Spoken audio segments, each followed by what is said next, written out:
Hello, good morning sa inyo mga partner. For today's video, ituturo ko sa inyo kung ano yung gagawin natin kapag na-freeze yung account natin. All you have to do lang is i-off mo yung monetization mo lahat sa loob ng 12 hours. So, at kung hindi ka pa nakapag-subscribe sa YouTube channel ko, i-click mo lang subscribe button para updated ka sa next kong video. So tara, let's go. Huwag na natin patagalin. So punta ka lang buksan mo lang yung YouTube channel mo, yung dito. Yan, so open mo lang to, yung mga square na yan, tapos buksan mo lang yung YouTube mo. So ano nga pala to mga partner, gamit ang laptop.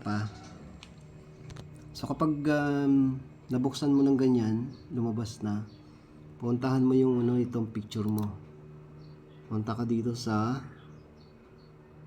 YouTube Studio. Yan.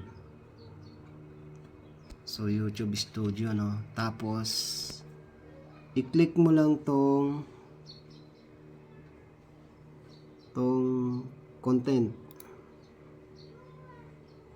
Pag na-click mo na yung content mga partner, makikita mo lahat ng video mo, ayan. So meron niyang nakalagay na monetization is on. Ayan. So i-click mo lang tong video dito sa taas to. Yan. Click mo lang yan. Pag gusto mong i-click lahat yung video mo lahat, isi-select mo tong all. Select mo na yung all, Then pagkatapos i-off mo siya. So i-off mo rito. So punta ka dito sa monetization. Ayan.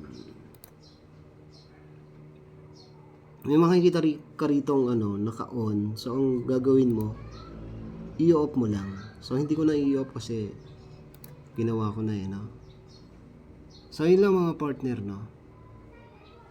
Tapos pag na-on mo na-off mo na siya, i-click mo tong update. So lahat yan ma-off na lahat yan sa loob ng 12 hours sa mga partner. So ganun lang mga partner. So hope na nakatulong tong video na to sa mga concern nyo bakit naka-freeze yung natin, revenue natin, hindi gumagalaw. So yun lang gagawin nyo mga part.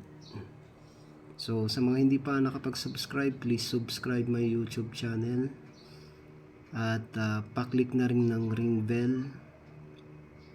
So thank you.